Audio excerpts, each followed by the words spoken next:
Hello बच्चों। आज हम लोग इस वीडियो लेक्चर में इलेक्ट्रिक करंट को समझेंगे। इलेक्ट्रिक करंट का क्या कंसेप्ट है, इलेक्ट्रिक करंट और करंट डेंसिटी, ये दो टॉपिक आज हम इस वीडियो लेक्चर में समझेंगे। तो सबसे पहले समझते हैं इलेक्ट्रिक करंट क्या होती है। करंट सर्किट में किसी कंडक्टर में कैसे फ्लो करती है, क्यों डेवलप होती है, क्यों जनरेट होती है, उसका रीजन क्या होता है। जब किसी कंडक्टर को, किसी वायर को अगर बैटरी या सेल से कनेक्ट करा देते हैं तो करंट फ्लो होने लगती है। अगर उसको हम डिसकनेक्ट करा दें बैटरी से तो फिर उस वायर में, उस कंडक्टर में कोई करंट नहीं फ्लो होती है। तो सेल या बैटरी कौन सा काम करता है कि उस वायर में, उस कंडक्टर में करंट फ्लो होने लगती है, उस रीजन को समझते हैं। सबसे पहले समझते हैं इलेक्ट्रिक करंट, या करंट कोई भी आप नाम ले सकते हैं। इलेक्ट्रिक करंट ये फर्स्ट टॉपिक है आज के वीडियो लेक्चर का। इलेक्ट्रिक करंट, इसे आप स्मॉल आई से प्रेजेंट करते हैं या कैपिटल आई से प्रेजेंट करते हैं। इसकी जो यूनिट लिखेंगे आप वो एम्पियर लिखेंगे, एसआई यूनिट एम्पियर लिखेंगे। करंट का मतलब है चार्ज के फ्लो का रेट, चार्ज का जो फ्लो हो रहा है टाइम के रिस्पेक्ट में, कितने टाइम पर कितना चार्ज फ्लो कर रहा है। जैसे ये हमारे पास कोई कंडक्टर है और ये कंडक्टर है। इस कंडक्टर में कोई फ्री इलेक्ट्रॉन है, फ्री इलेक्ट्रॉन, तो यहां पर ये फ्री इलेक्ट्रॉन हो गया। और ये फ्री इलेक्ट्रॉन अगर मूव करेगा तो मूव करने का मतलब है कि ये इलेक्ट्रॉन यानी ये चार्ज पार्टिकल फ्लो कर रहा है, मूव कर रहा है। तो इसके मोशन की वजह से, इसके फ्लो होने की वजह से करंट डेवलप होती है। ये बात आपको समझना है कि अगर ये चार्ज पार्टिकल मूव नहीं करेगा तो चार्ज तो है बट करंट नहीं डेवलप होगी। इसको ऐसा समझो कि नदी का पानी अगर रुक जाए तो पानी तो है बट फ्लो नहीं कर रहा है, तो फिर वो करंट नहीं है, नदी की धारा नहीं है। नदी की धारा उसी समय है जब नदी का पानी बहेगा। अगर वो बहना रुक जाए तो पानी तो है नदी का, लेकिन फिर वहां पर नदी की धारा नहीं है। इसी तरह से कंडक्टर्स में या किसी भी मटेरियल में जो फ्री इलेक्ट्रॉन है, अगर वो फ्री इलेक्ट्रॉन रुक जाए, रेस्ट पर आ जाए, चार्ज पार्टिकल मूव ना करे, तो चार्ज तो है बट वो मोशन पर नहीं है। और मोशन पर नहीं है इसका मतलब कोई करंट नहीं है और करंट की वैल्यू जीरो है।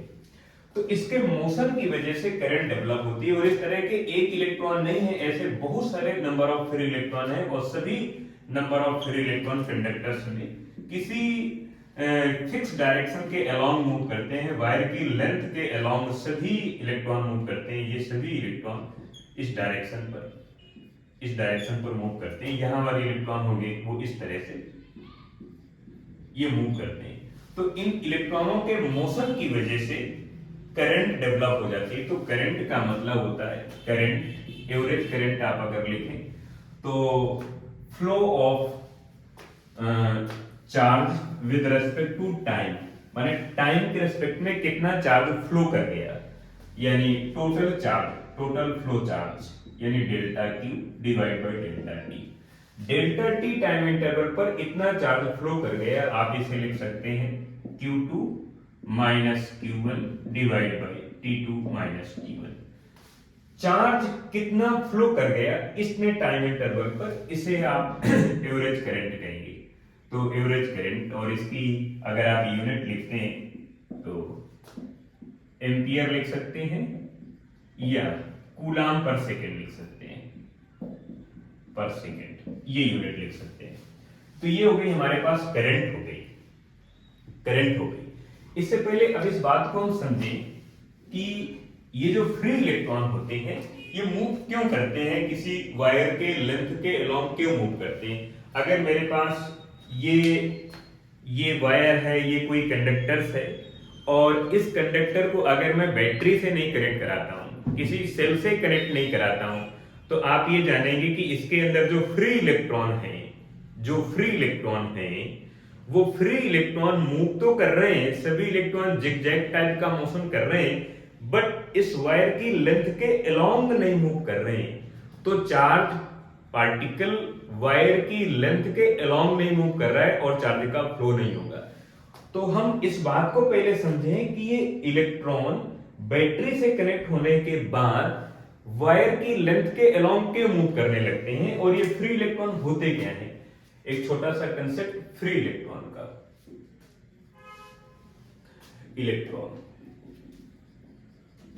फ्री इलेक्ट्रॉन क्या होते हैं? हम जानते हैं कि ये हमारे पास अगर कोई कंडक्टर्स है और अगर ये कंडक्टर्स है तो ये मटेरियल जो मटेरियल है वो एटम से मिलकर बना होगा और एटम्स में इलेक्ट्रॉन है, प्रोटॉन है, न्यूट्रॉन है। तो मैं ये न्यूक्लियस बना लेता हूं, न्यूक्लियस के अंदर प्रोटॉन न्यूट्रॉन होंगे, बाहर ऑर्बिट बनी हुई है और यहां पर इलेक्ट्रॉन है। इस तरह के बहुत सारे ऐसे एटम्स होंगे और उनके न्यूक्लियस के बाहर इस तरह के इलेक्ट्रॉन होंगे जो अपनी ऑर्बिट में सर्कुलर मोशन कर रहे होंगे। इस तरह से जो इलेक्ट्रॉन अपने एटम्स के अंदर है और एटम्स के अंदर अपनी ऑर्बिट में मूव कर रहा है, उस इलेक्ट्रॉन को बॉन्ड इलेक्ट्रॉन कहते हैं। जो इलेक्ट्रॉन अपने एटम्स के अंदर है उसे कहते हैं बॉन्ड इलेक्ट्रॉन। लेकिन अगर इलेक्ट्रॉन बगावत करके या किसी भी तरह से एक्साइटेड सिचुएशन में आकर अपनी ऑर्बिट से बाहर आ जाए, माने अपने एटम से बाहर अगर निकल आए, लेकिन अभी भी आपको ये समझना है कि ये इलेक्ट्रॉन मटेरियल से बाहर नहीं आया है, अभी वायर के अंदर ही है, लेकिन वो अपने एटम से बाहर आ गया है और मटेरियल के अंदर, वायर के अंदर दो एटम्स के बीच में जो फ्री स्पेस होता है, खाली जगह होती है, उस खाली जगह पर आ गया। अब ये इलेक्ट्रॉन फ्री इलेक्ट्रॉन है, यहां से निकल आया।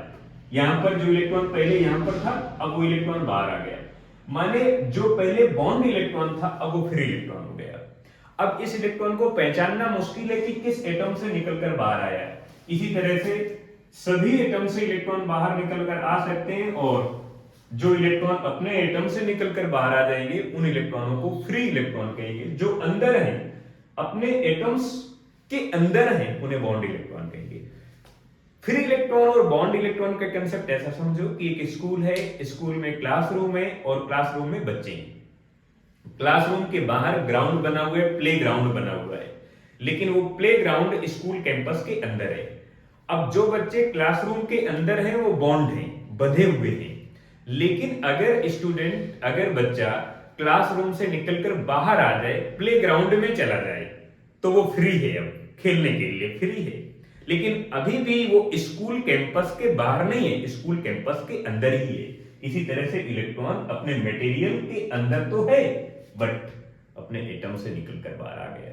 तो ऐसे इलेक्ट्रॉन को आप फ्री इलेक्ट्रॉन कहेंगे और जो अंदर रहेगा उसे बॉन्ड इलेक्ट्रॉन कहेंगे। तो ये फ्री इलेक्ट्रॉन का कंसेप्ट हुआ। अब हम ये समझते हैं कि अगर किसी कंडक्टर्स में या किसी मटेरियल को अगर बैटरी या सेल से नहीं कनेक्ट कराते हैं तो उसके अंदर जो फ्री इलेक्ट्रॉन होते हैं वो कैसे मूव करते हैं। ये हमारे पास एक कंडक्टर हो गया या कोई भी मटेरियल हो गया और यहाँ पर जो फ्री इलेक्ट्रॉन है ये फ्री इलेक्ट्रॉन हो गए। अगर ये मटेरियल किसी सेल या बैटरी से कनेक्टेड नहीं हुआ है तो इसके दोनों एंड का जो पोटेंशियल है, ये पॉइंट ए है तो यहाँ का पोटेंशियल VA है और ये पॉइंट B है तो यहाँ का पोटेंशियल VB है और दोनों की वैल्यू इक्विवेलेंट होगी और पोटेंशियल डिफरेंस जो होगा delta V mean delta V equal to VA minus VB, ये 0 हो जाएगा क्योंकि पोटेंशियल दोनों एंड का इक्विवेलेंट है, बराबर है। पोटेंशियल दोनों जगह का, दोनों एंड का सेम होने की वजह से पोटेंशियल डिफरेंस 0 हो जाएगा और पोटेंशियल डिफरेंस 0 होने की वजह से यहाँ के जो इलेक्ट्रॉन है सभी जिग-जैग टाइप का मोशन करेंगे, ब्राउनियन मोशन करेंगे और इलेक्ट्रॉन इधर जाएगा, इधर जाएगा, इधर जाएगा, इधर जाएगा, सभी इलेक्ट्रॉन ब्राउनियन मोशन करेंगे और इनकी जो एवरेज वेलोसिटी होगी वो 0 हो जाएगी।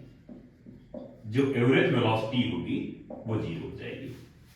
इसलिए यहां पर चार्ज पार्टिकल वायर की लेंथ के अलोंग नहीं मूव कर पाएगा और यहां पर जो करंट है या चार्ज का फ्लो है वो 0 हो जाएगा क्योंकि कोई चार्ज किसी वायर की लेंथ के अलोंग मूव ही नहीं कर रहा है। लेकिन अगर मैं इसी कंडक्टर को किसी बैटरी या सेल से कनेक्ट करा दूं, इस तरह से बैटरी या सेल से कनेक्ट करा दूं जिसका पोटेंशियल डिफरेंस V है, यहां का पोटेंशियल है VA और यहां का पोटेंशियल है VB। अब जैसे ही बैटरी से मैं इस कंडक्टर को कनेक्ट कराता हूं तो बैटरी वायर के कंडक्टर के दोनों एंड पर पोटेंशियल डिफरेंस को डेवलप कर देती है और मेंटेन रखती है। और बैटरी का काम होता है कि वायर के कंडक्टर के दोनों एंड पर पोटेंशियल डिफरेंस को जीरो ना होने देना, यानी दोनों एंड का पोटेंशियल सेम नहीं होने देती है, और ऐसा करने के लिए वो अपनी एनर्जी को खर्च करती है।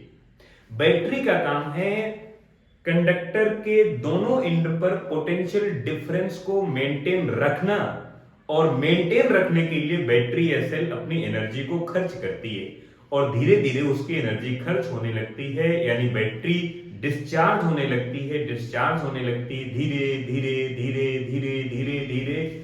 जब कंटिन्यू हम बैटरी का यूज करते हैं तो एक समय के बाद बैटरी पूरी तरह से डिस्चार्ज हो जाती है, और जब डिस्चार्ज हो जाएगी तो यहाँ के जो इलेक्ट्रॉन थे जो पहले फिक्स डायरेक्शन पर मूव कर रहे थे, इस तरह से मूव कर रहे थे, वो फिर से जिगजैग टाइप का मोशन करने लगते हैं। तो बैटरी का काम है वायर के दोनों एंड पर पोटेंशियल डिफरेंस को मेंटेन रखना, और मेंटेन रखने की वजह से जो फ्री इलेक्ट्रॉन है वो वायर की लेंथ के अलोंग मूव करने लगते हैं, और उनके मोशन की वजह से हम कह सकते हैं कि चार्ज का फ्लो हो रहा है, और चार्ज के फ्लो को हम करंट कहते हैं। तो ये करंट का एक छोटा सा कंसेप्ट है। करंट एक फंडामेंटल फिजिकल क्वांटिटी है जिसकी एसआई यूनिट ऑफ एम्पियर लिख सकते हैं, अदर यूनिट में आप कूलम पर सेकंड लिख सकते हैं, या और तरह तरह की यूनिट है। तो ये है फ्री इलेक्ट्रॉन का कंसेप्ट। और बैटरी का काम क्या होता है, चाहे वो सेल का काम है, बैटरी या सेल का इतना ही काम होता है कि कंडक्टर के दोनों एंड पर पोटेंशियल डिफरेंस को मेंटेन रखना, और मेंटेन रखने के लिए वो अपनी एनर्जी को खर्च करती है। जितना ज्यादा पोटेंशियल डिफरेंस होगा उतनी ज्यादा करंट फ्लो होगी। माने आप ये कह सकते हैं कि V equal to VA minus VB, mean potential difference V equal to VA minus VB। Suppose that अगर VA की वैल्यू VB के इक्विवेलेंट है तो ये जीरो हो जाएगा, और जीरो होने की वजह से फिर से इनको गाइड करने वाली कोई एक्सटर्नल एजेंट नहीं मिलेगा, और फिर इलेक्ट्रॉन ये अनडिसिप्लिन हो जाएंगे। ऐसा कह सकते हैं कि बैटरी फ्री इलेक्ट्रॉनों को डिसिप्लिन में रखने का काम करती है, लेकिन जैसे ही बैटरी की एनर्जी डिस्चार्ज हो गई, बैटरी की एनर्जी लॉस हो गई, तो फिर अब उनको गाइड करने वाला कोई नहीं है, तो फिर इलेक्ट्रॉन ये अनडिसिप्लिन हो जाते हैं। ये छोटा सा कंसेप्ट है, फिर आगे समझते हैं। अगर आप इलेक्ट्रिक करंट की इंस्टेंटेनियस वैल्यू कैलकुलेट करना चाहते हैं तो instantaneous value I equal to dq over dt इस तरह से लिखेंगे, एम्पियर या कूलम पर सेकंड लिखते हैं। अब इलेक्ट्रिक करंट का हम टाइप समझते हैं, कितने टाइप की इलेक्ट्रिक करंट हो सकती है।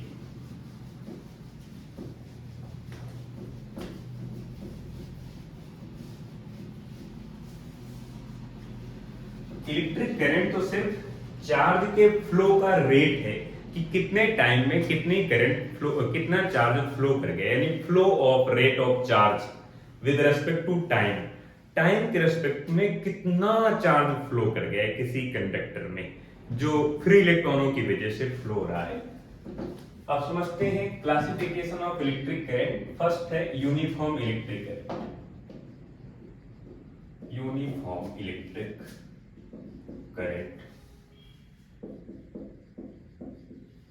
यूनिफॉर्म इलेक्ट्रिक करंट का मतलब है कि ऐसी करंट जो टाइम के रिस्पेक्ट में अपनी वैल्यू को कांस्टेंट रखे, चेंज ना होने दे, ऐसी करंट को यूनिफॉर्म इलेक्ट्रिक करंट कहते हैं। अगर करंट इधर है, टाइम इधर है, तो एक तो करंट की वैल्यू जीरो हो जाएगी, ये भी आप यूनिफॉर्म कह सकते हैं। एंड अगर इस तरह से है, इधर की तरफ करंट है, इधर की तरफ टाइम है, तो ये भी आप यूनिफॉर्म कह सकते हैं। बट यहाँ पर I की वैल्यू जीरो नहीं है, यहाँ पर I की वैल्यू जीरो, दोनों जगह पर कांस्टेंट है और दोनों जगह पर यूनिफॉर्म इलेक्ट्रिक करंट है। सेकंड, अगर हम इलेक्ट्रिक करंट की बात करते हैं तो non uniform mean variable electric current, uniform electric current, non uniform electric current.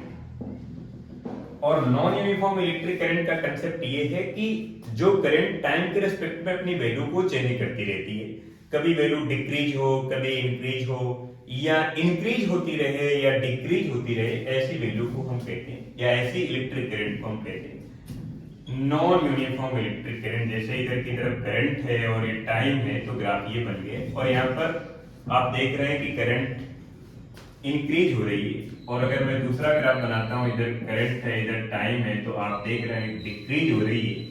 और अगर मैं अगला ग्राफ बनाता हूँ जिसमें करंट की वैल्यू इंक्रीज भी हो सकती है, डिक्रीज भी हो सकती है, इंक्रीज भी हो सकती है, डिक्रीज भी हो सकती है, ऐसी करंट को आप नॉन यूनिफॉर्म इलेक्ट्रिक करंट कहते हैं। इस तरह से इंक्रीज भी हो रही है, डिक्रीज भी हो रही है और जीरो भी हो गई। तो ये आपको समझना है कि अगर करंट की वैल्यू टाइम के रिस्पेक्ट में अपनी वैल्यू चेंज कर रही है तो फिर वो नॉन यूनिफॉर्म हो गई। इसके बाद तीसरे नंबर की है average electric current. Average electric current का मतलब है कि टोटल जो चार्ज है जो फ्लो कर रहा है इनसाइड ऑफ द कंडक्टर, वो कितने टाइम पर कितना फ्लो कर गया, यानी rate of flow of charge with respect to time in I average equal to delta Q over delta T, इस तरह से लिखेंगे।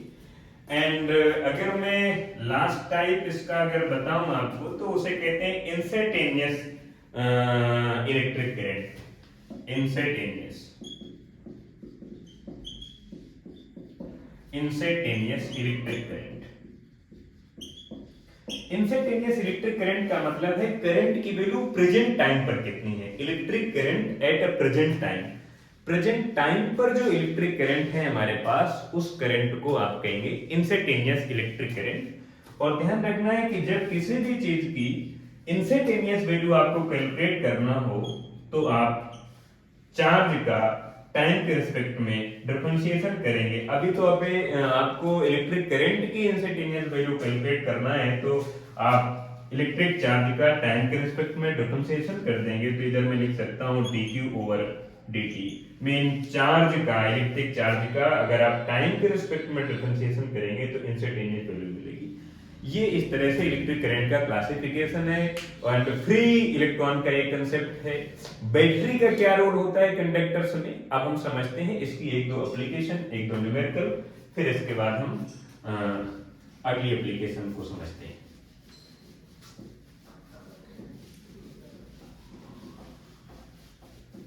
एक ऐसा न्यूमेरिकल जिसमें आपको इंस्टेंटेनियस इलेक्ट्रिक करंट और एवरेज करंट को कैलकुलेट करना है। तो मैं यहां पर एक बार फार्मूला लिख देता हूं। आपको अगर एवरेज वैल्यू कैलकुलेट करना है तो delta Q over delta T लिखेंगे, mean Q2 minus Q1 divide by T2 minus T1 करेंगे, T2 माइनस T1 करेंगे। अगर आपको इंस्टेंटेनियस वैल्यू कैलकुलेट करना है तो dq ओवर dt करेंगे। अगर आपको चार्ज की वैल्यू कैलकुलेट करना है तो यहां से dq over i multiply dt लिख सकते हैं। dq equal to i multiply dt। इसका आप इंटीग्रेशन कर देंगे तो इधर तो हो जाएगा q, इधर हो जाएगा i dt। जो करंट की इक्वेशन होगी उसका आप डिफरेंशिएशन कर देंगे, वो इंटीग्रेशन कर देंगे तो आपको चार्ज की वैल्यू मिल जाएगी। अब आप एग्जांपल समझिए। एग्जांपल फर्स्ट, हमारे पास चार्ज की जो वैल्यू है वो टाइम के फंक्शन में गिवन है। चार्ज की वैल्यू यानी इलेक्ट्रिक चार्ज की वैल्यू टाइम के फंक्शन में, और ये है 5t square plus 2t minus 10, ये आपके पास है। और आपको फाइंड आउट करना है out current. First point t equal to 2 second. 2 second पर आपको करंट की वैल्यू कैलकुलेट करना है, और आपको सेकेंड नंबर में कैलकुलेट करना है t इक्वल 0 से 5 सेकेंड के बीच में आपको करंट की वैल्यू कैलकुलेट करना है। अब क्वेश्चन आपसे ये यहाँ पर नहीं कह रहा है कि कब आपको एवरेज वैल्यू कैलकुलेट करना है, कब इंस्टेंटेनियस वैल्यू कैलकुलेट करना है। मैं आपको बता रहा हूँ कैसे आप पहचानोगे कि कब आपको एवरेज वैल्यू कैलकुलेट करना है करंट की, कब इंस्टेंटेनियस वैल्यू कैलकुलेट करना है। जब सिंगल टाइम गिवन है आपको, तो आपको इंस्टेंटेनियस वैल्यू कैलकुलेट करना है, ये ध्यान रखना है। और इंस्टेंटेनियस वैल्यू कैलकुलेट करने के लिए आप चार्ज का डिफरेंशिएशन करेंगे टाइम के रिस्पेक्ट में, तो इंस्टेंटेनियस वैल्यू मिल जाएगी। अगर आपको टाइम की रेंज गिवन है, जरूरी नहीं कि स्टार्टिंग टाइम की 0 से हो, नहीं, कुछ भी हो सकता है, बट ये इनिशियल टाइम t1 है और ये फाइनल टाइम t2 है। t1 हमेशा छोटा होगा as a compare to t2, तो ये ध्यान रखना है। तो टाइम की जब रेंज गिवन हो उस टाइम आप एवरेज वैल्यू कैलकुलेट करेंगे, तो ये वाला फार्मूला यूज करना है। पहले मैं इसको कैलकुलेट करता हूं एंड फर्स्ट कैलकुलेट करना है, तो आपको इंस्टेंटेनियस वैल्यू कैलकुलेट करना है I equal to D Q over D T, I equal to D Q by D T. तो डी क्यू आप डी बाई डी टी लिखेंगे, क्यू की वैल्यू आपके पास है 5t square plus 2t minus 10 है, और इसका आप डिफरेंशिएशन कर देंगे, 2t का t स्क्वायर का 2t हो जाएगा, तो 2 मल्टीप्लाई 5 यानी 10t हो जाएगा, और 2t का 2 हो जाएगा तो 2, और इसका माइनस 0 हो जाएगा। t की वैल्यू पुटअप करते हैं जो आपको गिवन है, t इक्वल 2 सेकेंड, तो यहाँ पर रखें तो 10 मल्टीप्लाई 2 प्लस 2 यानी हो जाएगा 20 प्लस 2 यानी 22 एम्पियर हो जाएगी, ये करंट हो जाएगी। इंस्टेंटेनियस वैल्यू मिल गई। अब हमको एवरेज वैल्यू कैलकुलेट करना है। एक बार फिर से बताऊं, आपको जब टाइम की रेंज गिवन हो तो इंस्टेंटेनियस वैल्यू कैलकुलेट करेंगे, तो इंस्टेंटेनियस के लिए आपको Q1 Q2 की वैल्यू मालूम होना चाहिए, T1 T2 की वैल्यू मालूम होना चाहिए। तो T1 T2 नहीं मालूम, मैं बता रहा हूँ कि जो स्टार्टिंग वाला टाइम है वो T1 होता है एंड फाइनल जो टाइम होता है वो T2 होता है। तो T1 T2 की बात क्लियर हो गई। अब समस्या आपकी बनती है कि Q1 Q2 आपको गिवन नहीं है, नहीं गिवन है, मैं बता रहा हूँ कहाँ गिवन है। जो आपको चार्ज का इक्वेशन मालूम है ना, ये इस इक्वेशन में टाइम t की जगह t1 की वैल्यू पुटअप करेंगे तो हमें चार्ज q1 की वैल्यू मिलेगी, और अगर इसी इक्वेशन में टाइम t की जगह t2 की वैल्यू पुटअप करेंगे तो q2 की वैल्यू मिलेगी। पहले मैं q1 की वैल्यू कैलकुलेट करता हूं, तो q1 इक्वल टू, इस इक्वेशन में t की जगह t1 की वैल्यू पुटअप करेंगे तो q1 मिलेगा। t1 की वैल्यू 0 है तो 0 हो जाएगी, इतना टर्म ये भी 0 हो जाएगा और केवल -10 बचेगा, तो मैं फाइनल -10 कूलम लिख देता हूं। फिर q2 की वैल्यू कैलकुलेट करना है, इसी इक्वेशन में t की जगह t2 की वैल्यू पुटअप करेंगे, तो पुटअप करो भाई। अगर टाइम आपका मिनट में है तो सेकंड में आपको कन्वर्ट करना पड़ेगा, ये आपकी जिम्मेदारी है, इस बात को आपको ध्यान रखना है।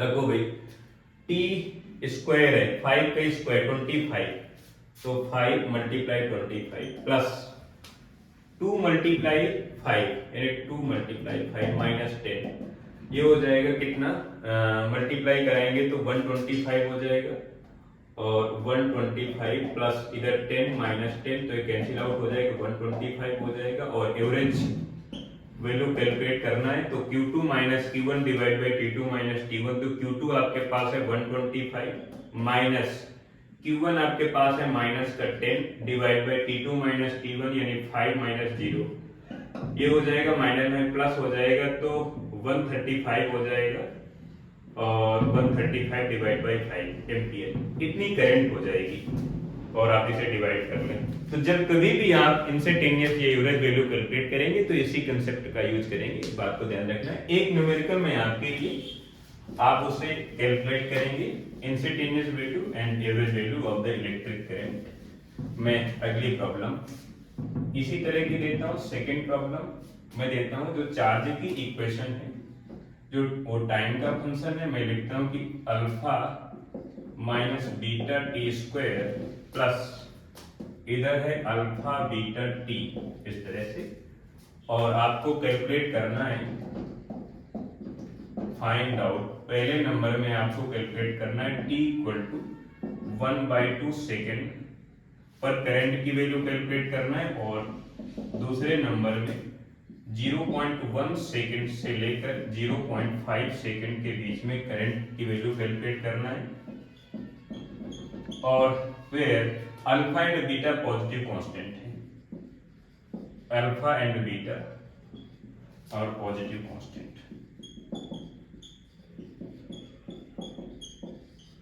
अब आपको ये समझ जाना है कि यहाँ पर इंस्टेंटेनियस वैल्यू है और यहाँ पर एवरेज वैल्यू करंट की कैलकुलेट करना है।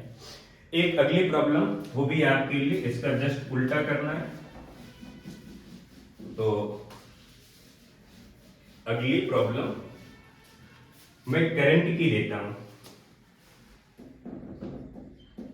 करंट की जो वैल्यू है वो है a t plus beta T square plus C, इस तरह से है, और आपको चार्ज की वैल्यू कैलकुलेट करना है। Q की वैल्यू कैलकुलेट करना है। A, बीटा एंड C ये पॉजिटिव कांस्टेंट है। A and beta and C are positive constant.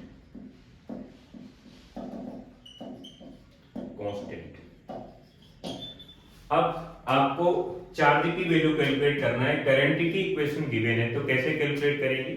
इसका एक सिंपल सा फार्मूला है आपके पास, I equal to D Q over D T, तो जानते ही हैं, तो D Q equal to I D T लिखेंगे। इंटीग्रेशन करेंगे बोथ साइड, तो इधर हो जाएगा Q equal to I D T, I की वैल्यू पुट अप कर देंगे तो I A T plus beta T square plus C, इस तरह से, और डी टी है। जीरो से टी की लिमिट यूज कर लेंगे और इंटीग्रेशन का फार्मूला मैं आपको बता देता हूं कि इंटीग्रेशन अगर t की पावर n का अगर आपको dt करना है तो t की power n plus one divide by n plus one लिखेंगे। आप t की पावर 1 का आप इंटीग्रेशन करेंगे तो q इक्वल टू हो जाएगा, a बाहर आ जाएगा बिकॉज a पॉजिटिव कांस्टेंट है, तो इसका हो जाएगा टी स्क्वायर बाई टू हो जाएगा। लिमिट जीरो से टी की यूज करेंगे तो मैं डायरेक्ट लिख देता हूं a T square by two, a T square by two plus B T square का आप इंटीग्रेशन करेंगे तो टी क्यूब बाई थ्री हो जाएगा, तो मैं डायरेक्ट लिख देता हूं beta T cube by three हो जाएगा प्लस सी कांस्टेंट है और कांस्टेंट का अगर आप इंटीग्रेशन करेंगे टी के dt के रिस्पेक्ट में तो हो जाएगा सी टी हो जाएगा। ये आपके पास चार्ज की इक्वेशन बन गई। तो आपको ध्यान रखना है कि ये इनवर्स फंक्शन है। अगर आप चार्ज का डिफरेंशिएशन करते हैं तो करंट मिलेगी और करंट का इंटीग्रेशन करते हैं तो चार्ज मिलेगा। ये उसी तरह से जैसे डिस्प्लेसमेंट का आप डिफरेंशिएशन करें तो वेलोसिटी मिलती है, वेलोसिटी का इंटीग्रेशन करेंगे तो डिस्प्लेसमेंट मिलता है। ये उसी तरह का फंक्शन है और इसको आपको थोड़ा सा प्रैक्टिस करना है। ये एप्लीकेशन आपके लिए, आप इसे कैलकुलेट करेंगे। नेक्स्ट वीडियो लेक्चर में हम लोग drift velocity and current density है, ओम्स लॉ है, इनको समझेंगे सीक्वेंस में। आज की वीडियो लेक्चर में इतना ही।